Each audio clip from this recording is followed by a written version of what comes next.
नमस्कार साथियों, हम इस वीडियो में जानेंगे कि मतपत्र लेखा कैसे तैयार करें। साथियों, आपको बता दें पंचायत चुनाव में 4 तरह के चुनाव चल रहे हैं जिनका निर्वाचन होना है। पंच, सरपंच, जनपद और जिला पंचायत सदस्य। तो चारों का पृथक पृथक मतपत्र लेखा आपको तैयार करना है। तो साथियों, पंच के अधिकतर तो निर्विरोध हो चुके हैं, इसके कारण पंच का मतपत्र भरने की ज़्यादा आवश्यकता नहीं है।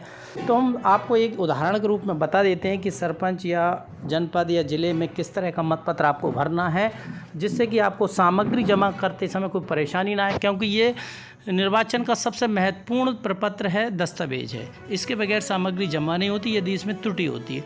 और साधारण तरीके से हम बता देते हैं। देखें साथियों, हमने ये पूरा एक प्रारूप उदाहरण के लिए आपके लिए समझाया है। ये प्रारूप 15 होता है।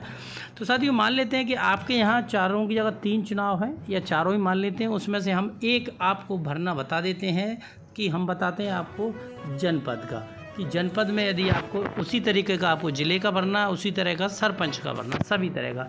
तो साथियों, इसमें देखें, आप ऊपर लिखेंगे, देखेंगे कि यहाँ ग्राम पंचायत का नाम लिखा हुआ है, पंचायत का नाम लिखा हुआ है, जनपद पंचायत लिखा हुआ है, जिला पंचायत। यदि आप ये मतपत्र लेखा जनपद का भर रहे हैं तो जनपद वाली लाइन में आपको भरने, बाकी के सब में डैश लगेगा। जैसे देहानापुर जो लिखा हुआ है ग्राम पंचायत, इसमें यहाँ ना लिख के हमको जनपद पंचायत देहाना लिखना है। तो ये जो देहाना हमने यहाँ लिखा हुआ है, इसको कहाँ लिखना है? यदि हम जनपद का मतपत्र भर रहे हैं तो हम लिख देते हैं जनपद पंचायत देहानापुर।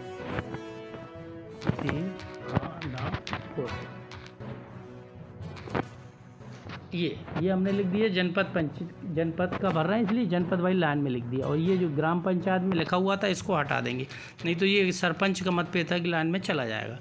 अब आप देखें, इसके अलावा ये वार्ड क्रमांक लिखा हुआ है, तो जनपद का पंचायत वाली लाइन में, ये सरपंच वाली लाइन में नहीं लिखना है, पंच वाली लाइन में नहीं लिखना है, जनपद वाली में लिखना है। तो हम देखेंगे कि जनपद पंचायत देहानापुर हो गया। तो निर्वाचन क्षेत्र क्रमांक कौन सा है इसका निर्वाचन क्षेत्र क्रमांक? तो आपको यहाँ लिखना है। मान लेते हैं कि ये वार्ड 5 है, मतलब 5 वार्ड का, ये जनपद में जो चुनाव है 5 वार्ड का है। तो हमने ये 5 लिख दिया है साथियों। 5 हम आगे लिख देते हैं, पीछे लिखा हो गया ये, ठीक है। मतलब आप समझ गए होंगे कि ये जनपद पंचायत देहानापुर में 5, इनका निर्वाचन क्षेत्र क्रमांक क्या है? 5 है।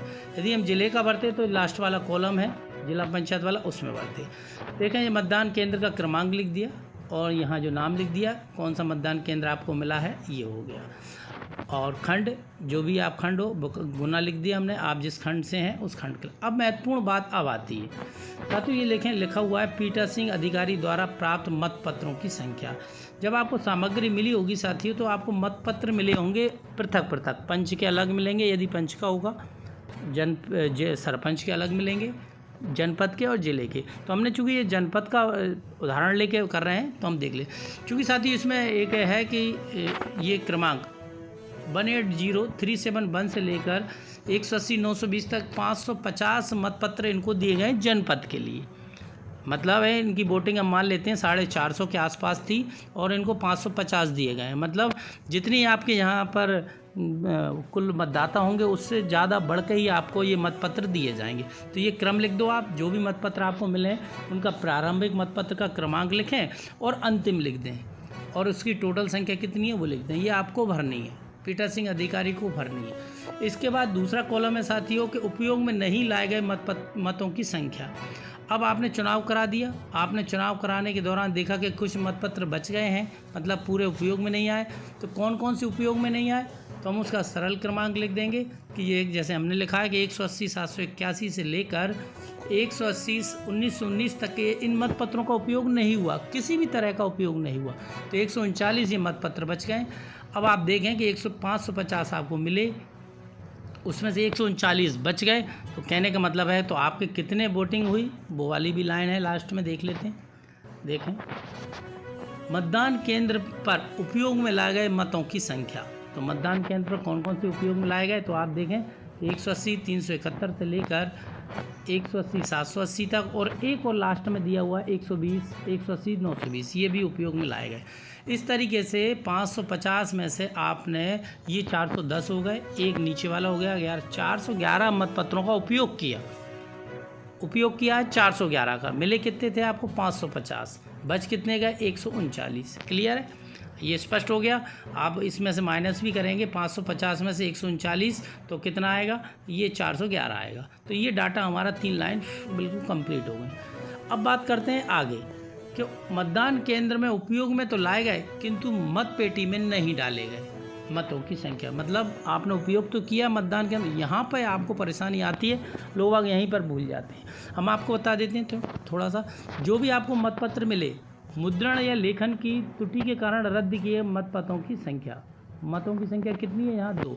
आपने साथियों सीरियल से मतों का उपयोग किया, जब सीरियल से जब आप उपयोग कर रहे थे तो उसमें 2 ऐसे मतपत्र पाए गए जो कटे पिटे थे या त्रुटिपूर्ण थे या उनका प्रिंटिंग खराब था, जिसके कारण हमने उनको रद्द कर दिया, मतलब उनको पेटी में नहीं डाल के उसको अलग लिफाफे में हमने रख दिए। तो ये 2 हो गई इनकी संख्या, ठीक है। इसके बाद निविदा मतपत्रों के उपयोग में लाए गए मतों की संख्या। यदि आपके यहाँ टेंडर वोट हुआ है, निविदा मतपत्र का उपयोग किया गया है कितने, यहाँ पर एक हमने बताया कि एक टेंडर वोट यहाँ पर पड़ा है, तो इस तरीके से ये 3 मतपत्र यहाँ पर हो गए।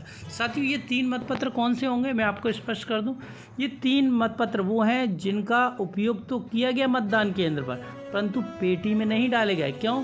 क्योंकि निविदा मतपत्र जो होता है वो पेटी में नहीं डाला जाता, मत पेटी में नहीं डलता। तो ये एक वोट जो है निविदा मतपत्र टेंडर वोट का, इसको पेटी में न डाल के ये लिफाफे में जाता है।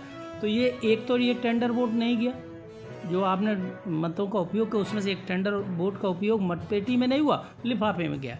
दूसरा ये 2 मिसप्रिंट निकले थे तो ये भी पेटी में नहीं गए क्योंकि मिसप्रिंट थे तो इनको अलग कर दिए। तो ऐसे 3 मतपत्र थे जो कि मतदान केंद्र पर उपयोग में तो आए गए परंतु पेटी में नहीं डाले गए। तो साथियों टोटल यहाँ पर ऊपर बात करें कि 411 का हमने उपयोग किया था टोटल, उसमें से यदि 411 में उपयोग किया और 3 हमने पेटी में नहीं डाले क्योंकि एक टेंडर है, दूसरा 2 त्रुटिकरण हमने रद्द किए। इस तरीके से 411 में से 3 हमने उपयोग नहीं किया तो 408। तो ये जो 408 हैं साथियों, ये फाइनली मत पेटी में डाले गए मतों की संख्या है।